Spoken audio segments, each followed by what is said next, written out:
Network Entertainment.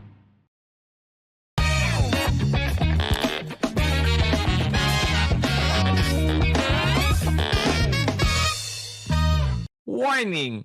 This program is created with adult consent and the content is for entertainment purposes only. Huwag nyo namang seryosohin masyado. Pero kung ayaw nyo ang ilan sa mga topics, okay lang. Please feel free to skip the episode. Baka sabihin nyo, pinilit ko kayo eh.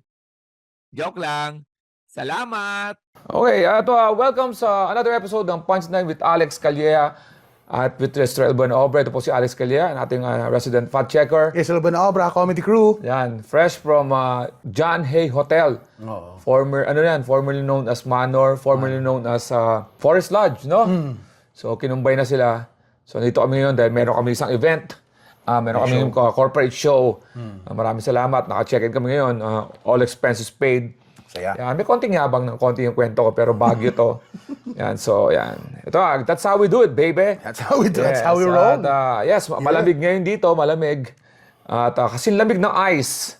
Ice, oo. Yan, yan matunog yung ice na yan, ha? Yan, ang ice ay nasa ano to eh, ang ice ay ang ano ba to, immigration and customs enforcement. Tama ba? Parang gano'n. Yan, oh. Ang pag-uusapan natin dito pare, wala tayong ina-analyze natin yung sitwasyon kasi tulad naming nag-abroad.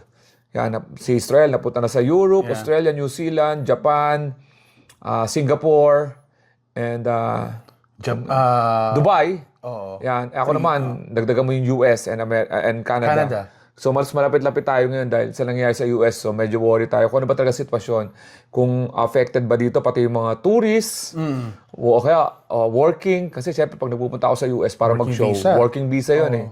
It's ina-apply yun ng producer mo para ang alam nun na meron kang temporary work. So iba yan sa iba yan sa immigrant. O kaya ang immigrant may chance ang doon na tumira. Diba? Doon tumira yung mga resident ngayon nata mahigpit ngayon sa mga immigrants ang bansang Amerika, especially ay ng stand ng ngayon ng President Donald Trump na siguro ang kanya-kanyang trip yan eh. Sa isang banda naahati ang US diyan eh.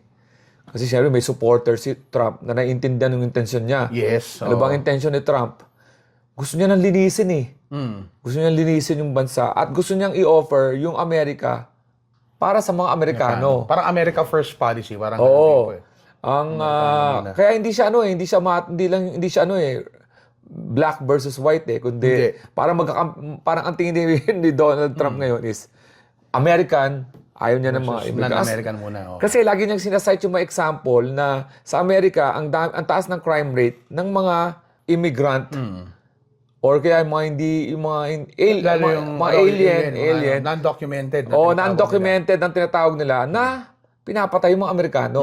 Yun yung niya. Ang argument niya. May mga pagnanakaw din, may mga violent crimes din. So, tapos, yung world naman, ganun din, similar cases din sa Europe. Yung may pasimula rin are yung mga non-documented din or immigrant din, di ba? First-hand experience natin yan sa Japan. Ang daming mga nasa hotel ngayon na hindi lang mga Pinoy ang kasi dati Pinoy lang yung Pinoy ang natin na nagtatrabaho o kaya TNT diba? nga yung term eh, di ba? Ngayon hindi na, halo-halo na. Sri Lanka, ayun na, sa Japan yan at pati sa Dubai. Marami ring mga iba't ibang mga lahi na ngayon. Singapore also. Nagkakaroon na sila. Nasa live Punan Hotel tayo. Nakaka-encounter tayo ng mga nasa Japan din kami ng wife ko na nagbakasyon ako. Iba rin yung mga lahi. So, hindi ko alam Tapos sa kabilang banda naman, mga kalaban naman niya, this is parang yung mga talagang pinanganak doon na may karapatan talagang maging yung naging immigrant, dumaan sa legal, documented, legal. Iba naturalized. Naapektuhan sila kasi ang latest ngayon sa ICE, sa Minnesota, di ba? Minnesota, border nun Canada eh. Di ba? Border nun Canada.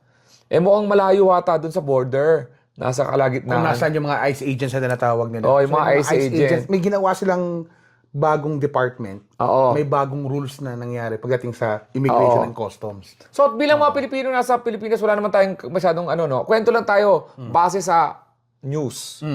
Ang Ito news napanood dyan, natin. ang una nating news dyan, yung pare, yung muna, yung light muna. May latest, kumain muna sa resto. Bago to? Bago. Kumain ano muna nangyari? sa resto, pagkain, ng mais. Oo. Sa kanila inaresto yung nagtatrabaho sa resto.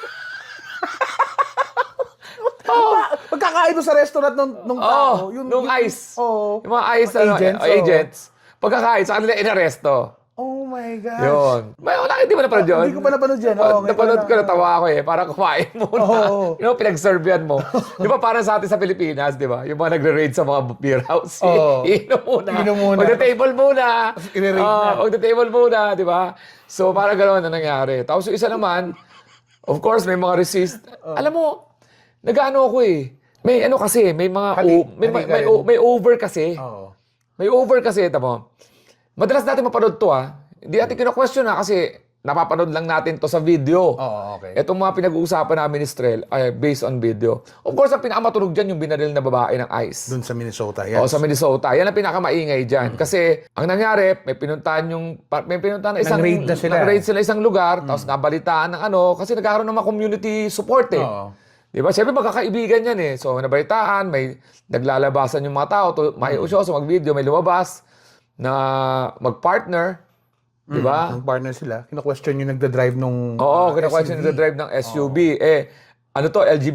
LGBTQ kasi pareho silang babae. Babae. Na may in a relationship. Tapos yun. Ang nakuha sa video, inaasar-asar nung parang... Yung isang di ba? Parang partner, lesbian eh. Yun yung lesbian, no? Yung hindi nagda-drive, inaasar niya. Oo. Partner niya yung nagda-drive. Partner niya. Inaasar niya yung yung Agent. eyes. Mukhang may na-mention nga ata sa weight. Oo. Ano ba parang sinasabi sa Tagalog, kumain ka na. Oo. Parang baka may taulo mo Parang dahil di ka may pa taulo kumakain kasi siguro. hindi ka pa Parang ganon. kumakain, oo. Tapos, pagsakay, ang interpretation ng iba, mula sa body cam nung Nung ICE agent. at ICE yung mga agent, kuha nung mga... parang sasagasaan siya. Oo. Pero may video kasi na outside, Maraming na may video nakakita na paliko yung babae, palayo. Palayo doon sa ICE agent. At pati yung manibela Obra, paliko. oo. So, binaril, tatlo. In short, nabaril. So, lalong yun yung nagpainit na sitwasyon ngayon sa Oo. US. Kasi nakakatakot eh. Kasi, Nagsalita na yung governor, nagsalita na yung mayor. ang nabaril is white eh. Oo, yun din. Tapos LGBTQ. So, ngayon, maraming mga biro. Hindi ko alam kung totoong kwento Oo. o maraming haka-hakang kwento. Yung ICE agent, siya pa yung na-hospital daw. Hospital. Kasi kailangan nilang palabasin nyo kasi nga, ang dating, ng injure tong nagda-drive. Oo. Kaya kailangan nilang parang, siguro, palalabasin sa medical legal na ma-hospital. Oo. And then naka-recover, pinaalis din nung hapon. Parang Oo. gano'n. Pero ang nangyari, from the videos nakuha, yung ICE agent na gumawa ng insidente, naglalakad na to and from the area. Disclaimer we're just parang mga sports analysts. We're commenting on We're what commenting we on the saw. video. Oh. Plus yung dalawang side. Oh. So yan. So baka mamaya may nanonood dyan ng ICE. Oo. Huwag niyo pong idibdibin. Kahit pa-translate nyo to. These are very balanced, Ito po yung Balanced kwentuhan views, ng dalawang. Hindi namin alam kung totoo. Kasi, kasi ang pinagtanggol ng government, yung ICE, syempre. Agency nila yun. Yes. Agency nila yun eh. So sabi, sasagasaan yung bata namin eh. Tapos, na-hospital nga eh. Oo. Mismong si President Donald Trump, ano sabi no? Sabi, yung Chinese yes, of speaker course. niya. Resistant. Nagre-resist kayo eh. Kayo. Kasi na-agitate nga. Ina-agitate. So, yun ang tama. panlaban. Yung panlaban ng mga kabila, pati paalis na eh. Tapos ito ngayon ng mga chismis-chismis. Hindi, sa pangpalaban nila, in the first place, wala kang karapatang questionin sana. Parang ganun. Oo. Yung jurisdiction, wala ka sa border. Oo, wala ganyan. naman. Kasi ang ICE... Ang claim naman ng kabila, Oo. nagbago na yung playing field, hindi lang basta border. Ngayon, actively naghahanap na sila ng mga pwedeng i-deport. So, Ako, pamilyar na ako sa ICE dahil ayun ang panakot ng mga Pinoy eh. Ngayon? Panakot ng Pinoy yan dati. Oo, dati pa. Pag ikaw mag-a-abroad, Oo. tapos may nabalitaan ka na, alam mo, galit ka dun sa isang producer, may producer. Oo, tama. Tapos may producer. Yan ang malabanan dyan eh, may producer. Hindi na pagbigyan Tapos hindi na yung- pagbigyan yung isang producer, may artista. Nabalitaan niya ng producer na, Patay, kaya ano pala, naka-tourist. Tourist visa yung Tourist visa. artist. Yung artist. Oo. Nalaman niya, uuwi. Alam naman niya may show. Oo. Titignan nung producer na nagalit. Asan na yung mga Kapwa poster Pinoy na to, to? ha? Oo, asan yung mga Kapwa poster Pinoy na to. Ano mga poster to? Saan papasok to? Titimbre ngayon sa ICE. Itatag mo lang yan ICE eh. Mag-i-email ka sa ICE. May Yan. reward pa, may Tapos, reward pa ata makukuha yung oo, may ganun. Tapos airport to airport na nangyayari. Oo. Oo. Hindi ko alam kung si... Basta, naku, mahirap na magsabi kung sino mga... Buti na lang mga lahat ng ganyan. documents mo inaayos mo prior to flying to anywhere, no? Oo, may mga ganong balita. Yun ang, kaya doon ko nakilala yung si ano, yung ISO. Kasi napanakot eh. Ay, sumbong mo yun sa ICE. Sumbong mo sa ICE. Oo. So, ayun, yun yung ano, ayun ang nangyari. Ito pa yung chismis, pare. Yung ICE daw, ang asawa, Yung agent, ano? yung namaril, asawa, Pinoy. Oo. Hindi lang yun. Mas lumawak pa yung chismis. Ano na nangyari ngayon? Pinay lang alam ko, ano? Iwalay sila ng Pinay. Hiwalay sila. Oo. Okay. At, ano to ha? Oo. Nabasa ko lang to, so, boss, nabasa ko lang to ha. At, pinagpalit siya sa, hulaan mo, Pinoy? tomboy. Oh my gosh! So parang sinisirkel yung kwento ngayon. Oo, talaga? Sabi stand-up comedian yung ano eh. Ito ba yung balahibo ko? Oh my God. Stand-up comedian yung Yung nagsabi. Oo, pinagpalit siya sa tomboy. Oo. Parang gano'n may stand-up comedian. Hindi ko alam kung totoo yung sinasabi ng stand-up comedian. So, pero posible, kaya nakargado na rin yung ice nakita niya agent. yung kumakausap sa kanya. Oo. Oo, di ba tomboy yung kumausap sa kanya. Kaya kargado raw yung ICE agent na yun. Sabi Maari, oo. na nakita pa niya, papalayo. Mm. Parang, yung babae, Oo. parang ano, yung parang Na-trigger na-trigger siya kasi nakita niya, papalayo na naman, dalawang babae na naman yung papalayo. Parang, nag-reflect doon sa, sana na, ano ko, sorry. Sana na ano, parang naalala niya yung nangyari na may lumayo sa kanyang, sabi raw Gosh. may, mas maganda yung punchline nung ano, nung, Comedian. nakalimutan ko eh. Ano sabi niya? Nakalimutan ko yung punchline eh. Oh my... Oo. Ngayon ko lang naraman yung balita na yun. Alam ko dati Pinay lang yung ano. Sabi Hindi ko alam na hindi na sila research nyo together. lang hindi Oo. namin ano, pero stand-up comedian kasi nag-joke eh. Sa US. Ganun pa man, yun na yung nangyari ngayon. Oo. And very heightened, kumbaga yung sitwasyon. Kasi mismo Minnesota, kinakalaban na yung federal government, pagtatanggol namin yung mga tao Oo. namin, ano sila ng parang guards nila, national guards nila ng Minnesota, inactivate nila yung mga citizen nila na nag-training sa military Oo. para maging forces nila against kung may mga pumasok nga ng mga ICE agent. Ganun na medyo tense to say the least yung nangyayaring sitwasyon ngayon sa Amerika. Oh, ang nakakatawa pa kasi, ang Minnesota is ang border nila is Canada.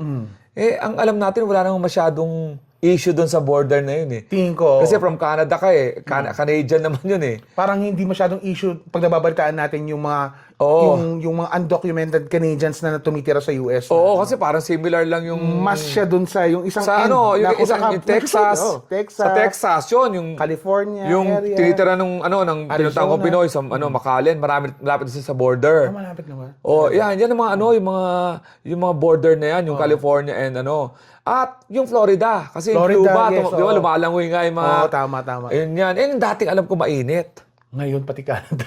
Oo. Oh my gosh. Kaya nga yung Hawaii daw, di ba? Yung Hawaii. Hmm. Kaya ang daming mga Pinoy.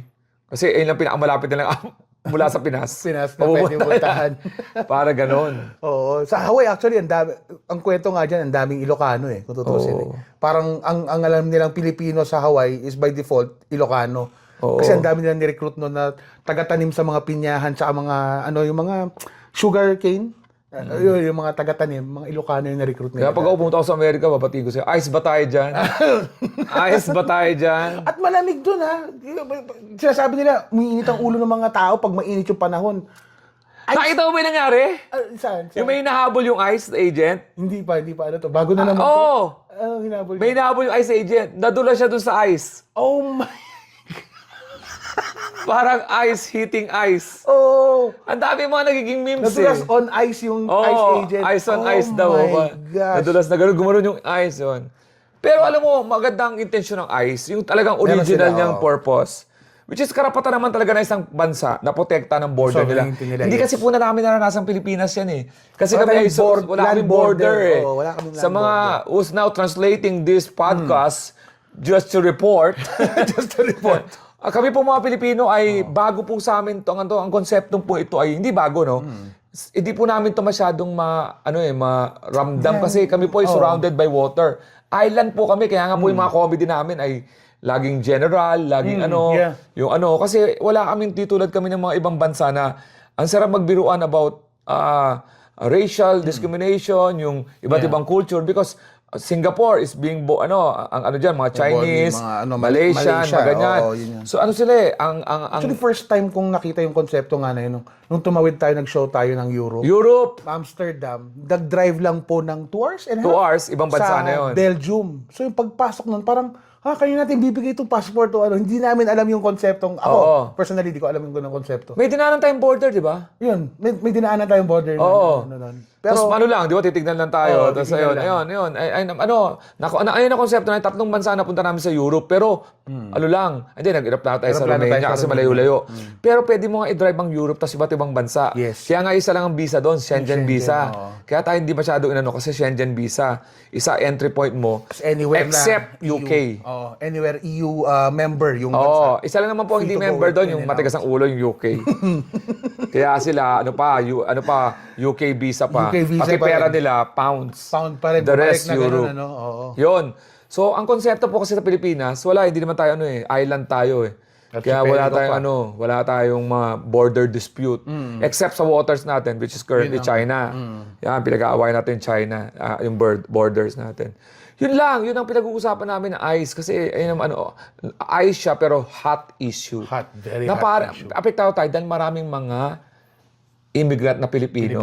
Natatakot ngayon. Kasi ngayon, pag nagpunta ako sa US, dadalhin ko ngayon yung passport ko. Lagi. And yung papers mo na papakita na May visa and everything. Hindi ko na alam kung totoo, pero balita kasi ang hirap na talaga allegedly, based na sa marababasa natin, 75 countries raw muna ngayon ang pinapahold ang visa issuance. Yes. In immigrants sa immigrant And wala sinabi nga wala ang doon, Pilipinas. Walang Pilipinas. Wala ang Pilipinas doon. Hindi siya affected. Kasi sa tingin ko, alam ng Amerikano, kakampi natin sila May long-standing diplomatic relationship. Tsaka matagal na kumbaga parang extension tayo ng Amerika din dito Aminin man natin hindi, extension tayo ng Amerika dito sa Southeast Asia kung totoo. Pero ang gusto ko lang paliwanag, minsan kasi again, going back kay kay sa Singapore Prime Minister si Lee Kum Kee. Naalala ko kasi Lee Kuan Yew. Lee Kuan Yew. Lee Kuan Yew. Si LKY. Dati kasi nagreklamo ng Pilipino sa Singapore And other countries din. Nireklamo ng mga Singaporeans. Pure Singaporeans. Ang mga Pinoy na nagtatrabaho sa Singapore. Kasi naagawan sila ng trabaho. Ang dahilan ni Prime Minister Lee Kuan Yew na pag tinanggal natin yan, babagsak ang ekonomiya natin. Kahit patanggalin ko yung mga nagtatrabaho niyan, hindi pa rin magtatrabaho ang mga Singaporean. Kasi ang Singaporean are too proud para magtrabaho ng gano'n. So mababang ang mga immigrants or kaya yung mga galing sa ibang bansa ang nagtatrabaho doon sa mga jobs na ayaw tanggapin. Willing tayo. Willing tayo. At hindi lang tayo marami na tayong kalaban. Kaya sa Amerika, hindi ko alam kung naiisip na or hindi alam ng ating presidente, ng presidente ng Amerika na pagka tinanggal nila lahat ng immigrants minsanan. nahuli na lahat minsanan. Babagsak ang workforce and everything kasi may mga trabahong may iwan nga pero hindi kagad kukunin ng Amerika. Una-una malulugi ang kumpanya. Rate pa lang. Kasi ang mga immigrants from other countries mababa yung lalo pa pag undocumented immigrant. Yun yung kaya sila may incentive kumuha ng mga hindi legal, sabihin na natin kasi mas mababa talaga bigay nila kasi kung ipapatas nila yung daily rate. Anong incentive nun? Wala. Kaya sa Dubai, napansin namin, in Dubai, yung mga tinatawag nilang Emirates, Yun, yung mga those are working talaga ng matataas. mataas At position. tanggap nila yung ganung hierarchy. At pag nakita mo yung mabababa, immigrants na, ibang national na yun, wala kasing ata doon, walang residency sa Dubai, di ba? Wala. Lahat ng mabababang trabaho, alam mo kagad na hindi Emirates. Ang Emirates are high-paid job, social. So talagang ayun ang structure nila. Alam na. Tanggap yun ng mga tao. Tanggap yun. Kasi wala talagang tatanggap na walang tatanggap na basurero na Emirates. Wala. Kasi, Construction, walang kasi sa sobrang yaman nila. Yun. So ngayon, yung mga, kailangan may magtrabaho ng basurero. Tagalinis ng CR. Taga-drive ng Uber. Walang mag-made na Emirates sa kapwa Emirates. Wala. Tingin ko. Wala. Sa tingin namin, wala Kung meron man kayo mas may alam sa amin, comment lang, tapos magmarunong kayo. Food servers sa mga restaurants. Correct hindi nyo rin. lang kami, kasi nga, ano nga lang ito, usapan namin ni Israel to. Yeah. Ang masaya dito, nasa Baguio kami ngayon. So, yun. Kaya yun din, ganun din sa Amerika. Maraming mga Amerikano naghihirap. Pero hanggang sa, may mga homeless. Pero grabe na yun. Kaya ano sila, ang hinahanap pa rin nilang trabaho, akala mo, pag nagsabi na sila na willing to work any job. Tamo, nagsasabi na sila. Kasi pag nakita mo Amerikano, hindi mo opera ng job eh. Kailangan, di ba? Ano pa rin. So, bihira sa Amerika ang katulong Amerikano. Tawagin mo na iba. Nanny. Di ba? Parang Sitter. babysitter. At part-time lang yon. This is just part of my May job. narinig pa ako dati, child technician. Mga ganon. Ganun sila. Oo. So, kailangan tawagin mo na iba. Ang Pilipino Iba. kasi, ayan, domestic helper tayo. Di ba? Kaya nga kilala tayo dun dati. Kasi tanggap natin yun eh. Wala tayong So, pagka lininis mo talaga yan, sana documented, may iwan. Yung undocumented, siguro. Kaya Huwag kung naman, kailangan, di tulungan para ma-document. kung talaga ang policy nila is wag na magdagdag ng undocumented, pauwi na maayos. Di ba? Pauwi na maayos, di ba? Hindi, ang malalaking issue nila ngayon is yung nagse-separate yung mga families eh. Hanggang naiintindihan namin naiintindihan namin yung stand niya. Halimbawa, personal na stand ni President Trump na I want it to be a pure American. Naiintindihan namin. Pero pinag-aaralan lang namin yung mga implication. Kung ano mangyayari sa country, di ba? Very hot topic talaga ang ICE ngayon. Kasi minsan alam mo, katulad ko, pamilya na lang, usapang pamilya na lang. Ako ilang akong gawing May magpadala na driver. ibang tao. Hindi, driver yung kapatid ko. Oo. Ilang? Pamangkin ko nga lang yun, nagda-drive sa akin, di ba? May ka rin, may certain limit ka rin, di ba? Unlike, ang tendency mo, kumuha na ibang tao. Yes. Di ba? Kasi, di ba? At kahit kumuha ka ng ibang tao, yung uneasy ka pa rin minsan na, pati rin ako sa bahay to. Di ba? Di ba? Oo, pag ibang tao naman. Pero, komportable na yun, patirahin ganun din ang pakiramdam. Sabihin, alimbawa, maglilinis ka na, sabihin mo sa bahay mo na, pumayag na yung kapatid mo na, Kasama pwede na ba akong magtrabaho? Okay lang sa'yo. Tapos lahat, makatulong. May mga kapatid mo. Uunahin mo yung kapatid mo. Pag gusto. Pag gusto. Yeah. Pero, bihira yan.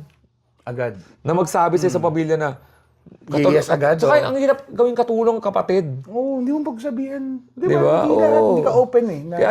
Kaya dito tamo, tayong pamilya, close tayo. Kaya tayo na-appreciate na may nakatirang mga kapamilya natin. Kasi tulong-tulong tayo sa gawaing bahay. Oo. Di ba? At sino nakatira dyan? Ate ko sa ko. Bakit? Wala dito sa tagalinis, pero walang salitang katulong. Katulong, oo. Di ba? Ano ginagawa ng kapatid mo? Hindi na siya, wala na siyang Di ba? Inaabot-abutan ko, pero hindi sweldo. Oo. Tama. Di ba? Ang galing yata yan sa culture natin, farming culture ng Pinoy noon pa. Yan. Na isang bahay, lahat tumutulong sa sakahan. Parang ganun. Oo, kasi ngayon, alam naman natin mahirap ang buhay ngayon. Kasi yung iba pang gawain ng Amerika ngayon, wala na kaming alam doon, pakialam doon. Yung pinag-uusapan natin yung ICE kasi malapit sa amin yan bilang traveling comedians at bilang maraming mga Pinoy ang immigrants ngayon. Okay? So dahil dyan, meron kaming kanta. Alam naman natin ang kanta, no? Yan, meron tayong kanta dahil ICE. Meron tayong kantang Ice, Ice, Baby. Vanilla Ice, pare. Anong 19 na yan? Vanilla Ano Ice. po, 89 yan eh. 1990. O, Actually, 1990. release. So, Pare, alam mo ba, nung bumalik tayo sa 1990, nung 18 ako niyan. Party ako niyan, pare. Yung Ice Ice Baby, ang simulan ng mga disco ng yung Technotron, yung mga Technotronics. mga ganon. Ay, kasabay yung Pump Up the Jam, may mga sabay niyan. Vanilla Ice Ice Baby. Nag-spin yung mga DJ, no? May mga remix sila Oh, dito. stop. Collaborate. Tingnan natin, pare. Ice Ice Baby, Vanilla Ice 1990. Tingnan natin kung tatama ha. Dati kasi binubuo namin yung kanta eh. Ngayon, tinitingnan na lang namin kung Ano bang relate nito doon sa sa sitwasyon? topic. Tingnan natin kung relate o wala. Okay? Simulan natin, pare. Intro siya. Yo, VIP, let's kick it. Sabi niya. Ice, Ice, Baby. Yes. Alright, stop. Collaborate and listen. Yun pa lang. Hindi stop, di ba? Yung ice, yung kotse. Stop. Collaborate and listen. Kinig ka sa akin. Ngayon na. Kasi lang, hindi yata nangyari. Oo. So, pakilala si Ice. Ice is back with my brand new invention. Bagong agency. Oo. Bagong agency. Sa bagong policy. Pasok na ha. Something grabs a hold of me tightly. Grab. Oh, oh, di ba? Yung kotse na yun, di ba? Oo. Grab. Hinawakan yung manibela. Oh, Type hinawakan yung me. manibela. Saka ganun, di ba? Pag may kotse ngayon dito sa Pilipinas, Grab. Grab nga. Wala yata siyang grab doon. Sorry. Flow like a harpoon, daily and nightly. Harpoon. Ano ba yung harpoon? Yung... Tusok sa mga whale ginagamit to eh. Oh, naku. Oo. Whale.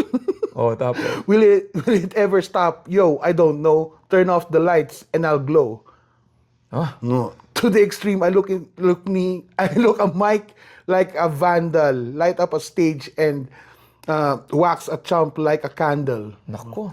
May kandila. Kandila pa, di ba? Pinatay. Pinatay eh. Dance, go rush to the speaker that booms. Ah, okay na. Pasok na. Dalawang linya pa lang, pasok na. Eh, yung last, Ano? I'm killing your brain like a poisonous mushroom. On matay. Pasok talaga itong kanta na to. Pumasok ang Hindi namin ice sinasadya yun, ha? Oo. At nagkataon lang na medyo parang humahaging-haging. Oo. Oh, sana humaging lang yung bala para buhay pa sana. Kaso lang, wala eh. Betty, no? Hindi, ano pangalan niya? Renee. Ah, Renee. Si Betty, Betty and Veronica nasa isip ko. Very American yun eh. Oo. Very American Archie yung Comics, na yan. Archie Comics Very is Betty, American. Veronica, Oo. Archie, sa si Archie. Reggie, sa si Jughead. Jughead, oo. Yan po ang pinag-usapan natin ngayon sa Stool sa Ice. Yan, at siyempre, abangan nyo ang aming mga projects ngayon. Pare, meron tayong Singapore, February 15, 4 p.m. and 7 p.m. po. Diyan po sa Allianz Frances. Ticketmaster.sg po. Paikalat na lang po sa mga taga-Singapore na kakilala nyo na bumili na po ng ticket. Ticketmaster.sg. At ang nalalapit mong? Ang Netflix special, March Yes. 19, Pass is Pass. Yan Okay, yun. and of Abangan course, yan. ang US trip namin ni Kuya Jobert. Same month, no? March? Yes, same month. USA, Usapang Laki, USA Tour 2026. March 13, dyan tayo sa San Francisco. March 14, nandyan tayo sa Cerritos, California. March 15, nasa Las Vegas, Nevada. March 20, San Diego, California. March 21, Houston, Texas. March 22, Dallas, Texas. March 27, Chicago, Illinois. And March 28, Portland, Oregon. Kita nyo naman, Oo. ano yan, nasa US ako. 3 linggo, Documentary 3 weeks. shows. Yan, with legal visa. Yes. Sinasabi ko na. Oo. Kasi hindi mo naman i-announce ng ganyan na ka-advance sa Oo. ganun maraming venues kundi legal Siyempre. And of Legal course, yan. meron tayong mga local shows. Yes. Israel. Puntahan nyo lang po sa comedycrew.com and alexcalia.com. Andun lahat yung mga shows namin. Pero meron tayong mga malapit ngayon na babalik tayo ng tawag dito, Echo sa Pampanga. Ayan, January 23, malamang hindi nyo na ano yan. Tapos na yan. So, malamang umabot tayo May sa... Bulacan uli. Malamang January 29, malamang ano yan. Tapos kakatapos lang namin, Thursday, Marikina. Kasi may lalabas tayo na, lalabas to mga, ano na eh. Basta January 30, sa Noctos Bar. Noctos Bar and 31. Sa Winford Hotel, tabi ng San Lazaro, SM San Lazaro. Tapos, may mga February shows na kami. Check nyo lang sa alexcelia.com at comedyco.com. Yes. Okay, dito po sa Punchline with Alex Celia. Spread the laughter, not the virus. Stay safe, stay healthy. We're always happy to serve. Peace!